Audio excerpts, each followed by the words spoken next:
আয়েশা কখনো এই সম্পর্কের বিরুদ্ধে ছিল না। সে সবসময় বলতো সবার জীবনে একটা পার্টনারের দরকার আছে। অনেক কথা থাকে যেগুলো হয়তো বাবা মা ভাই বোনকে বলা যায় না, বলা যায় শুধু সেই মানুষটিকে।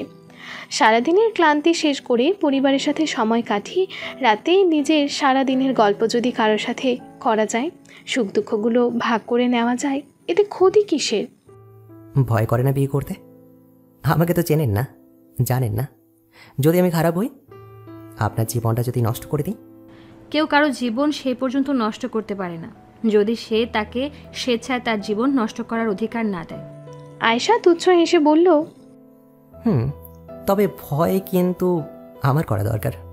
আপনার মতো জল্লাদ মহিলাকে বিয়ে করে জীবনটা আমি শেষ করে দিচ্ছি। করবেন না তাহলে? আদনান আয়েশার এমন কথায় একটু ঘাবড়ে গেল। আদনানের অনুভূতিগুলো আজব।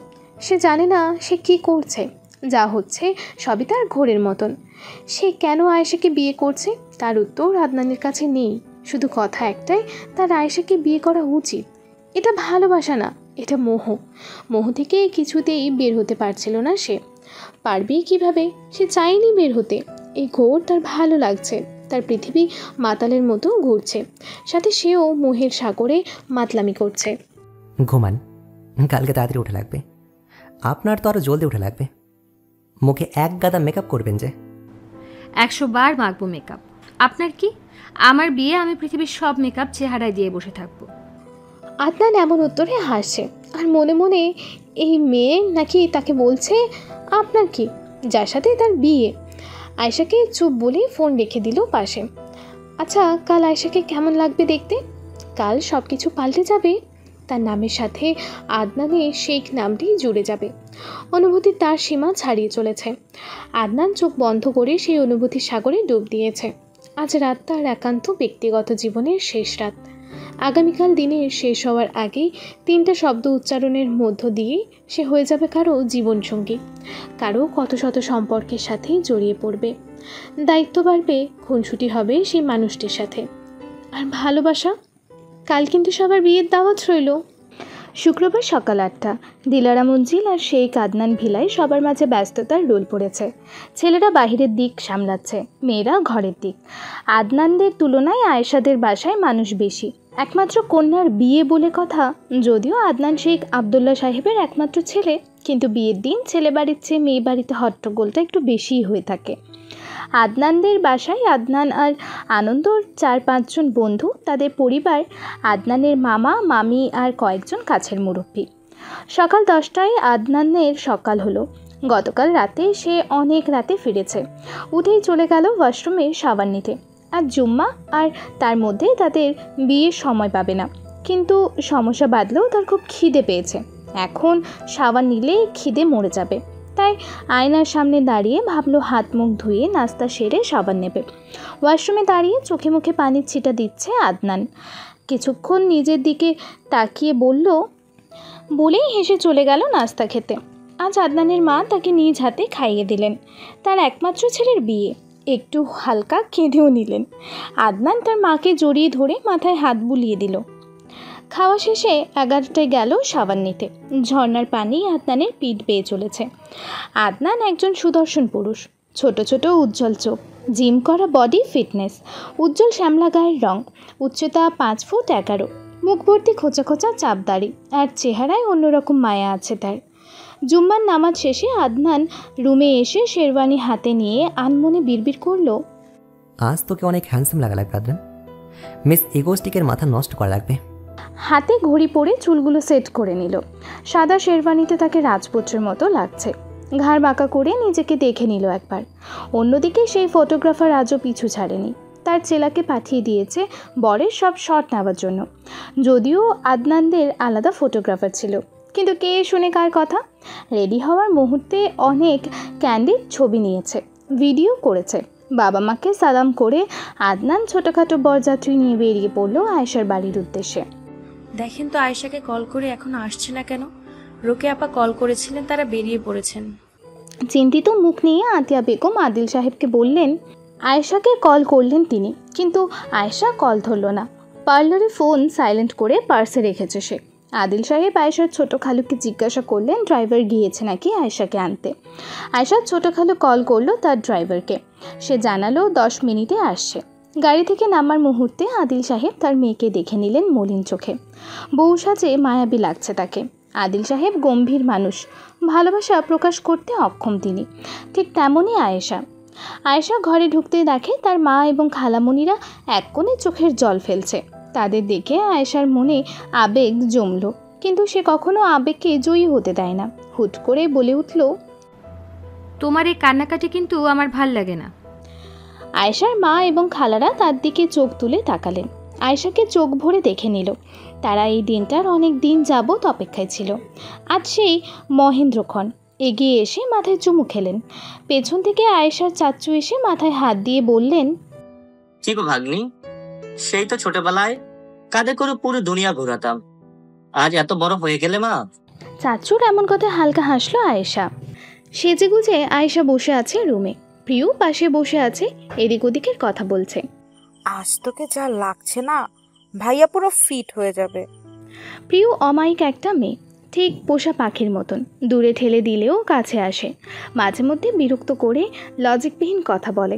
আয়েশা মাঝে মধ্যে বিরক্ত হলেও তার প্রতি আয়েশার আলাদা একটা মায়া আছে।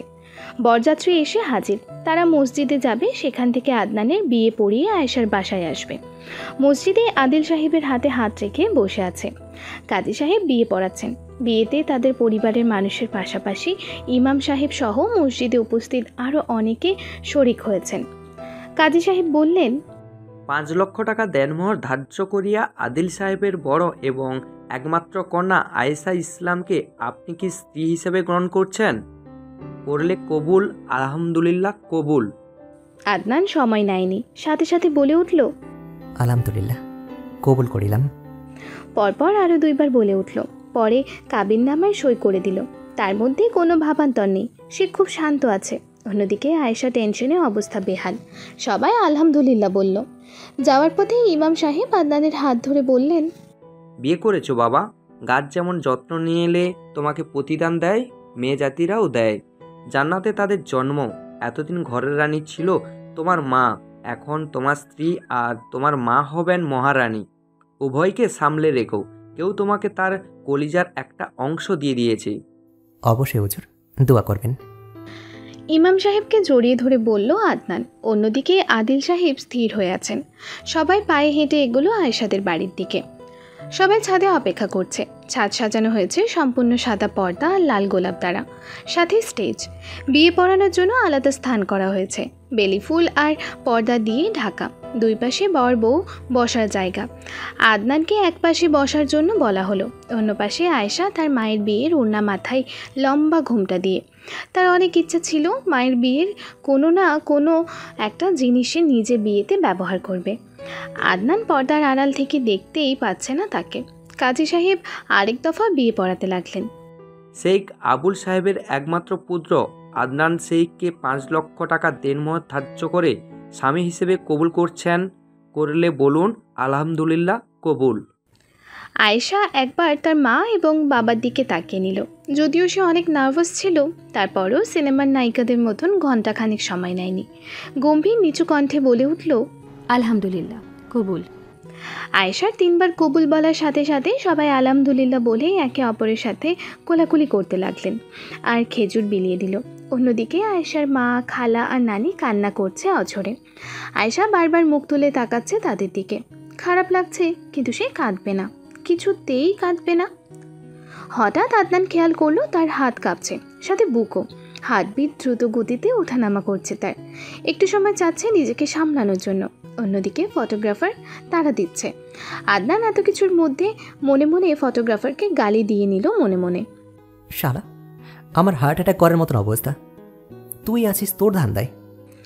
আদনান যেই ঘুমটাটা উঠাতে যাবে, হুট করে আবার ফটোগ্রাফার বলে উঠল, ঘুমটা উঠিয়ে আপুর কপালে চুমু খাবেন। এটা শুনেই আদনান এবং আয়েশা ঘুমটার আড়াল থেকে ফটোগ্রাফারের দিকে তীক্ষ্ণ দৃষ্টি ছুড়ে প্রিয় বলল, লজ্জার কিছু নাই, আজকাল এগুলাই ট্রেন্ড। হ্যাঁ ভাই, জলদি, রাতে আর একটা বিয়ে আছে, আমায় যেতে হবে। ফটোগ্রাফার বলল। আদনান দীর্ঘশ্বাস নিয়ে মনে মনে বিসমিল্লাহ বলে ঘুমটা উঠালো।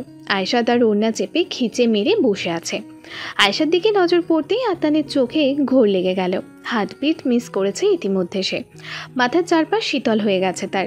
আয়েশাকে বউ সাজে এত মোহনীয় লাগতে পারে সে ভাবেনি। এতক্ষণ জানিয়ে অস্বস্তি বোধ করেছিল। এবার মোহরের সাগরে ভেসে আয়েশার মাথার পেছনে এক হাত রেখে কপালে দীর্ঘ চুমু বসিয়ে দিল। আয়েশা চোখ বন্ধ করে নিল, সাথে সাথে কেঁপে উঠল সে। এবার বোধহয় অজ্ঞান হয়ে যাবে। ঠিক তখনই তাদের ওপর গোলাপ ফুলের বর্ষণ শুরু হলো। আদনান আয়েশার কাছ থেকে সরে এসে তার দিকে এক দৃষ্টিতে তাকিয়ে আছে। ঘোর ভাঙল আরিফের ডাকে। ভাই স্টেজে আসেন, আয়েশাকে নিয়ে। স্টেজে ওঠার সময় আদনান আয়েশার দিকে হাত এগিয়ে দিল। অবাক দৃষ্টিতে তাকিয়ে আয়েশা আদনানের দিকে। তার চেয়ে বেশি অবাক আদনানকে দেখে। সাদা শেরওয়ানিতে তাকে খুব মানিয়েছে। এতক্ষণ সে আদনানের দিকে তাকায়নি, ভয়ে লজ্জায়। সাথে সাথে চোখ নামিয়ে নিল সে। সভ্যতার খাতিরে হাতে হাত দিল। পাশাপাশি বসে দুজনেই নিশ্চুপ। সবাই ছবি তুলছে, কথা বলছে। আদিল সাহেব তার নতুন জামাইকে আংটি পরিয়ে দিলেন। আদনানের বাবাও আয়েশার হাতে আরও একটি আংটি পরিয়ে দিলেন। খাওয়া দাওয়া শেষে এবার আদনানদের বিদায়ের পালা। সবাই বিদায় নিচ্ছে। কয়েকজন ইতিমধ্যে চলে গেছেন। রয়ে গেছে আদনান, তার মা বাবা, আনন্দ আর আনন্দর পরিবার। তখন রোকেয়া বেগম বললেন, ইচ্ছে ছিল কয়েকদিনের জন্য বউকে নিয়ে যাব, কিন্তু পুরো বাড়ি নতুন করে সাজিয়ে তারপরেই আমার বৌমাকে নিয়ে যাব। এখন না, আমি ওদের জন্য কাছেই পূর্বাচলের শীতলক্ষা রিসর্টে 2 দিন থাকার ব্যবস্থা করেছি। খুব সুন্দর জায়গা। আজকেই দুজনেই চলে যাক, একটু ঘোরাফেরা করলে ভালো লাগবে ওদের। কি বলেন ভাই, আপা, আপনারা অনুমতি দিবেন তো? রোকেয়া বেগমের কথায় একটু থেমে আদিল সাহেব উত্তর দিলেন, আজ থেকে তো আয়শা আপনাদের মেয়ে, এতে অনুমতি নেওয়ার কিছু নেই আপা।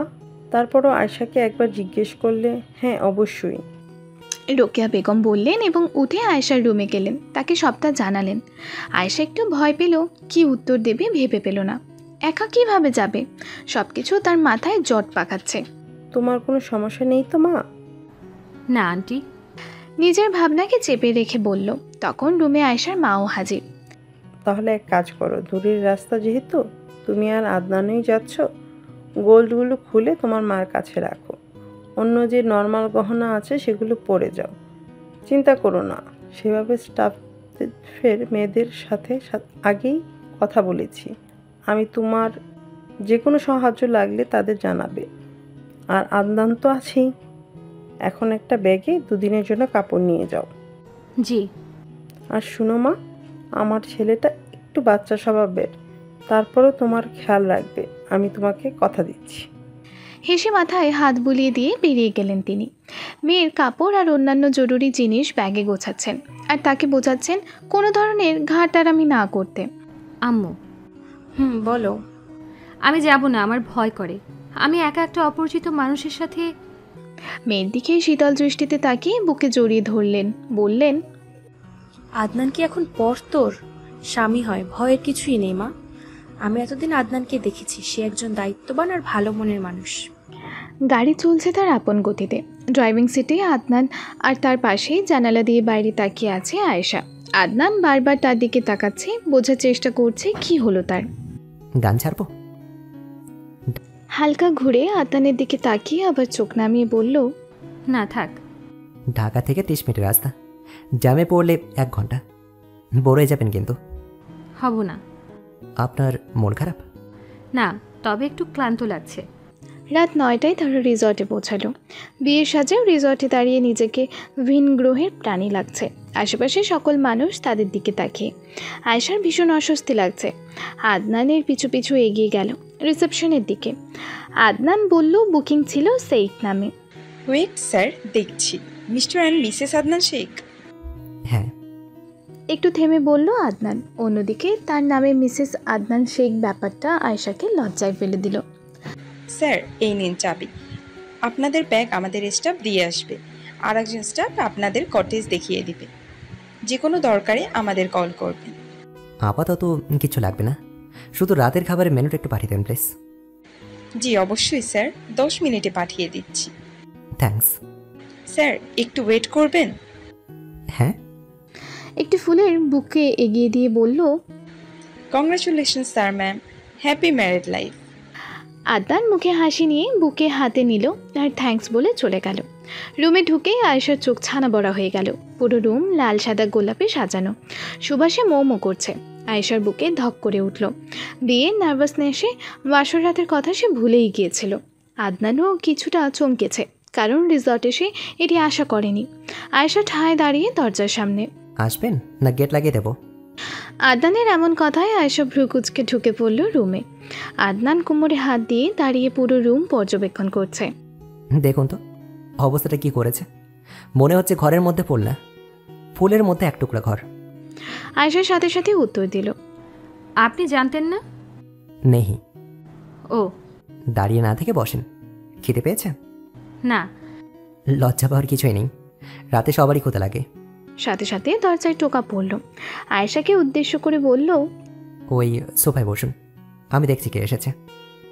দরজা খুলে দেখলো একজন স্টাফ মেনু নিয়ে এসেছে। তাকে বারান্দায় বসতে বলে রুমের ভেতরে আসলো আদনান। কি খাবেন দেখেন, বাইরে স্টাফ দাঁড়িয়ে আছে, একেবারে অর্ডার করে দিই। বারবার বিরক্ত করাটা ঠিক হবে না তাদের। আমার জন্য একটা ভুনা খিচুড়ি হলেই হবে। চিকেন মাটন তো খাবেন না তাই না? আদনান চলে যাওয়ার পর আয়েশা মুচকি হাসলো। আদনানের সাথে সেদিন রেস্টুরেন্টে বসে বলেছিল সে মাটন খায় না, সেটা মনে রেখেছে সে। শুনুন, আমি ফ্রেশ হব। এসব গহনা মেকআপ ভালো লাগছে না আমার।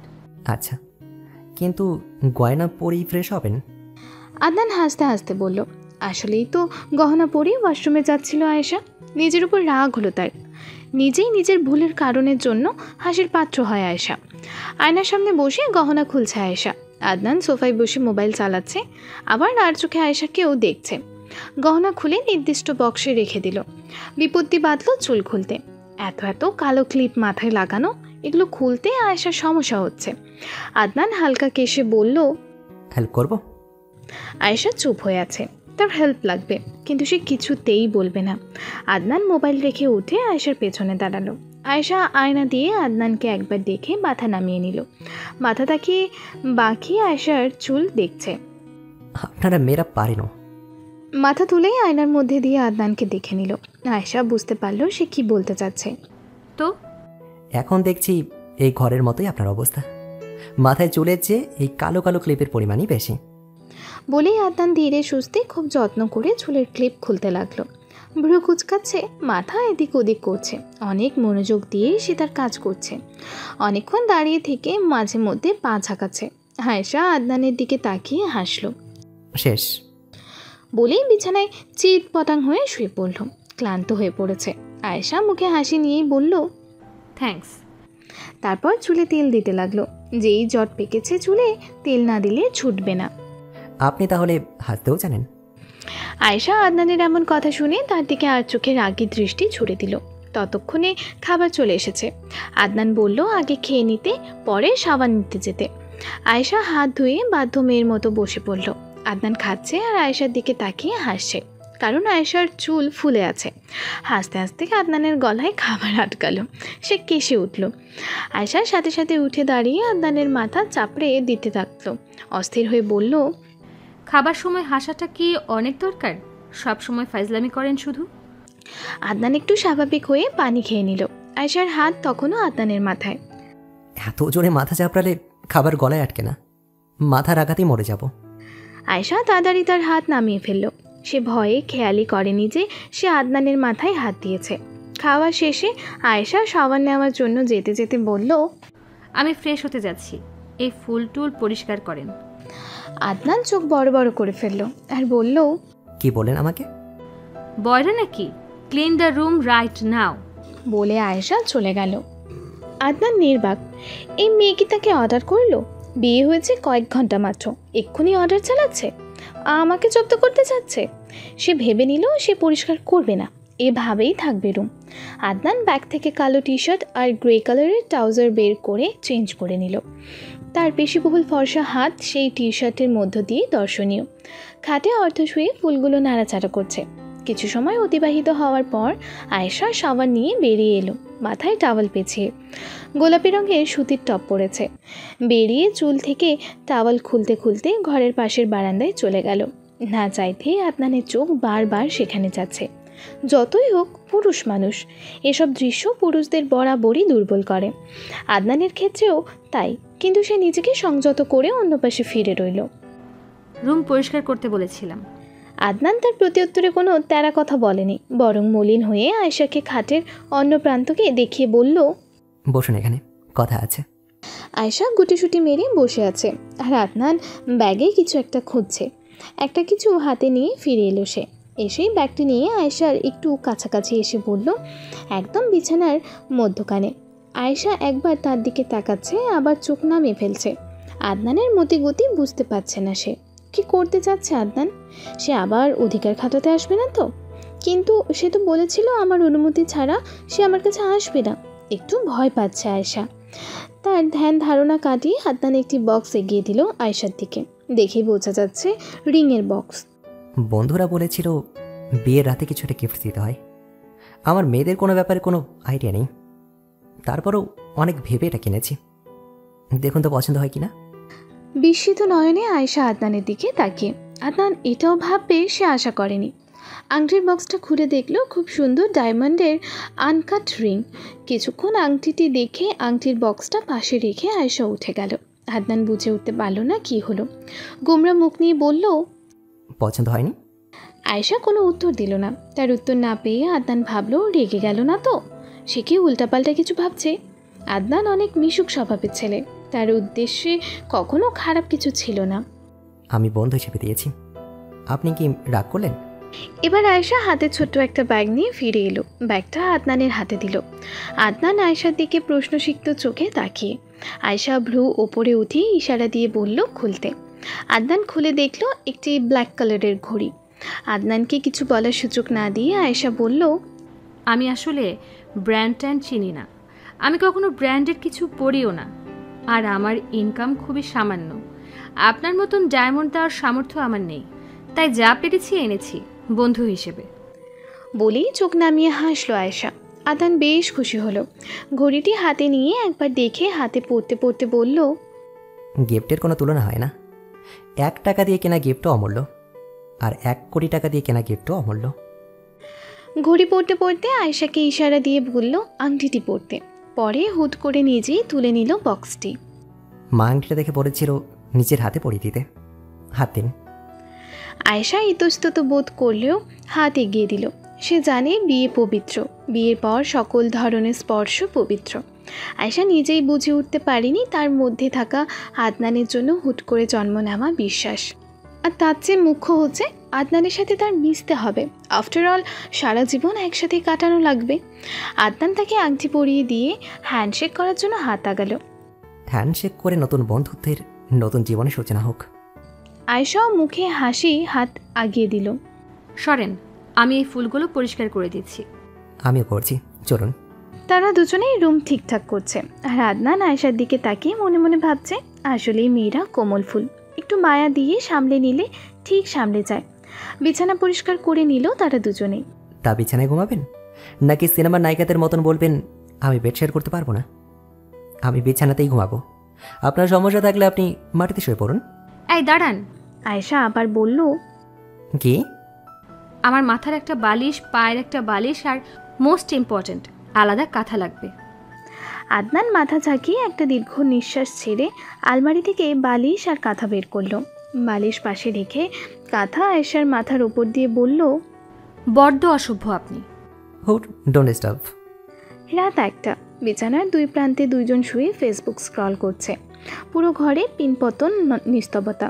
আয়েশা মোবাইল রেখে আদনানকে গুড নাইট বলে উল্টো পাশ ঘুরে শুয়ে পড়ল। গভীর রাত, ঘড়িতে 2:14 বিকট আওয়াজ আর তার বাহুর উপর ভারী কিছু অনুভব করে ভয় পেয়ে উঠল আয়েশা। উঠে দেখল আদনান উচ্চস্বরে নাক ডাকছে, আর এক হাত আয়েশার হাতের ওপর রেখে উল্টো হয়ে শুয়ে আছে। কিছুক্ষণ পর আবিষ্কার করলো সে বিছানার একদম কোনায় এসে পড়েছে, আর একটু হলে পড়ে যাবে। আদনান তার বিশাল শরীর নিয়ে পুরো বিছানা দখল করে রেখেছে। বুঝতে বাকি রইল না আদনান তাকে ঠেলতে ঠেলতে কোনায় পাঠিয়েছে। হাত সরিয়ে দিয়ে বিরক্ত হয়ে আদনানের দিকে ফিরল। আদনান তার দিকেই মুখ করে উল্টো হয়ে শুয়ে আছে। তার চুলগুলো একটু মুখের সামনে এসে পড়েছে, বাচ্চাদের মতো ঠোঁট চেপে শুয়ে। তার চোখের ঘন ঘন পাপড়ি পিটপিট করছে। আয়েশার বিরক্তি নিমিষেই দূর হয়ে গেল আদনানের মুখশ্রীর দিকে তাকিয়ে। সে হাসছে আর বলছে, এই লোক আমাকে সারা জীবন ভোগাবে। উঠে দাঁড়ালো। এভাবে ঘুমানো সম্ভব না, বিছানা থেকে ফেলে দিলে তার কোমর ভাঙবে। ভাবতে ভাবতে সোফায় বসে পড়লো আয়েশা। মোবাইল হাতে নিয়ে একটি মুভি দেখতে লাগলো। ভোর 5টায় চোখ লেগে আসলো আয়েশার। এতক্ষণ আদনানের নাক ডাকার আওয়াজে ঘুমাতে পারেনি সে। চোখে অতিরিক্ত ঘুম ভর করাতে সে সব ধরনের আওয়াজ উপেক্ষা করে ঘুমিয়ে পড়ল। এই এই আপনি সোফায় কি করছেন? আদনান বিচলিত কণ্ঠে আয়েশার হাত ঝাঁকাচ্ছে আর বলছে। ধীরে ধীরে চোখ খুলে তাকালো সে।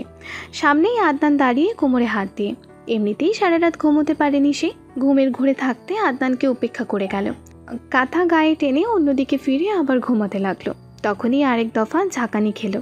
ঘুম ঘুম কণ্ঠে বলল, কি হয়েছে? আয়েশার ঘুমু কণ্ঠ আদনানকে আরেকবার ঘুরে ফেলে দিয়েছে। আওয়াজে যেন আফিম মেশানো। অনেক বেহায়া ইচ্ছা ভর করতে চাইছে, কিন্তু আদনান ঠিক সামনে নিল নিজেকে। ততক্ষণে আয়েশা শোয়া থেকে উঠে বসেছে। আপনি না বিছানায় ঘুমানেন, তাহলে এখানে কি করে আসলেন? আপনি ঘুমাতে দিয়েছেন কই? সারা রাত গন্ডারের মতন নাক ডেকেছেন আর পুরো বিছানায় রাজত্ব করেছেন। ভাগ্য ভালো সময় মতো টের পেয়েছি, না হলে আজকে আমাকে ফেলেই দিতেন আর আমার কোমর ভাঙার দায়ে আপনাকে জেলে পাঠাতাম। আদনান মাথা চুলকাতে চুলকাতে বলল, মানে সরি, ওয়ার্নিং দেওয়া উচিত ছিল। কিসের? আমি ঘুমানোর সময় অনেক নড়াচড়া করি। চোখে মুখে দুষ্টু হাসি নিয়ে বলল, ঘুম শেষ আপনার? এবার আমি ঘুমাবো, সরেন। আদনান মোটেও লজ্জা বোধ করলো না, উল্টো হাসছে। আয়েশা ঘুমোচ্ছে কম্বলের নিচে বিড়ালের বাচ্চার মতন গুটিসুটি হয়ে। আদনান বসে তাকে পর্যবেক্ষণ করছে। এমনভাবে ঘুমিয়েছে সে, হঠাৎ কেউ রুমে ঢুকলে বুঝতেই পারবে না বিছানায় কোনো মানুষ আছে। কম্বল সহ তুলে নিয়ে যাবে, অথচ টের পাওয়ার কোনো চান্সই নেই। আয়েশার ঘুম ভাঙলো 12:40। সকাল গড়িয়ে দুপুর শুরু। উঠেই দেখলো আদনান ঘরে নেই। বারান্দায় চোখ বোলালো, সেখানেও নেই। আর কিছু না ভেবে ফ্রেশ হতে চলে গেল। এসে দেখলো আদনান সোফায় পায়ের ওপর পা তুলে পা নাড়াচ্ছে। সামনের টেবিলে খাবার। আয়েশাকে দেখতে পেয়ে বলল, তাড়াতাড়ি আসেন, খাবার গরম আছে। আপনার জন্য ওয়েট করতে করতে ক্ষুধায় আমার হাল বেহাল। আপনি সকালে নাস্তা করেননি? খাবার বাড়তে বাড়তে আদনানের ছোট্ট উত্তর, না। কেন? এত প্রশ্ন কেন করেন বলুন তো? জলদি বসে পড়ুন। আদনান আসলে আয়েশাকে রেগে সকালের নাস্তা করেনি। এমনিতেই সে ক্ষুধা সহ্য করতে পারে না, কিন্তু আজ কিভাবে যেন করে নিয়েছে। বেরোবেন বিকালে? বেরোবেন নাকি? আশপাশটা একটু ঘুরে দেখবেন। ঠিক আছে, তবে অল্প সময়ের জন্য। জায়গা ভালো না লাগলে ফিরে আসবো। আচ্ছা। আয়েশা ধূসর আর কালো রঙের একটা ড্রেস পরে নিল, সাথে কানে অক্সিডাইজ ঝুমকা, চোখে কাজল, হালকা লিপস্টিক আর একটা ছোট্ট কালো টিপ দিয়ে চুল আছড়ে নিল। রেডি হয়ে এসে দরজা খুলে আদনানকে বলল ভেতরে আসতে। আদনান একবার আয়েশাকে দেখে নিল, নিয়ে চলে গেল। রুমে গিয়ে একটা কালো পাঞ্জাবির সাথে সাদা পায়জামা পরে বেরোলো।